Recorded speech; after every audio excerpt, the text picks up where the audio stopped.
section, I am going to tell you about the different phases of labor that you can likely expect.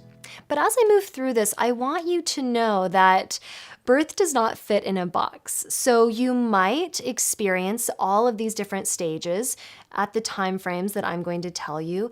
You might breeze through some of these stages so quickly and then spend a lot of time in one of them.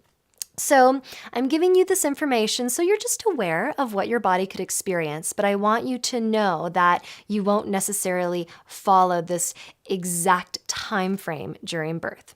So be open to the information, but also be open to your birth taking whatever path it needs to take.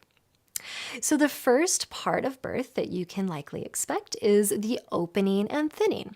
This is when your cervix is opening and thinning. And so this is made up of 3 different parts: early labor, active labor, and transition. So during early labor, your cervix is between 0 and 7 centimeters dilated. You'll start to begin to have surges or contractions, and they might be a little bit uncomfortable, but you can usually talk through them. They're not incredibly regular or close together at this time, but your body is just practicing. It's preparing for going into active labor. And at this time, you might feel like you're having some mild cramping. This is when your water might break. You might notice your mucus plug, which is kind of what it sounds like, a plug of mucus that might have some blood in it. It's very normal if you see that blood. You might be having other sensations, maybe a little bit of nausea, maybe some sweating. You might be needing to relieve your bowels. There are a lot of different sensations that could accompany early labor. But again, you usually know it's early labor because you're not having those really consistent contractions, and they're usually kind of far apart, maybe every 30 minutes, then you don't have another one for 15 minutes, and then 32 minutes, and it's a little bit sporadic. And then you'll transition into active labor. This is when your cervix is usually in between 7 centimeters and 10 centimeters. And this is when birth really takes it up a notch. And those contractions are much more regular, maybe every 6 minutes, maybe every 3 minutes. Again, there's no set formula, but they're getting closer and closer. And during this time, your contractions or your surges, that's the word I prefer, they're becoming longer. So maybe during active labor, surges would only last about 30 seconds. Now they might be lasting up to 90 seconds, maybe more.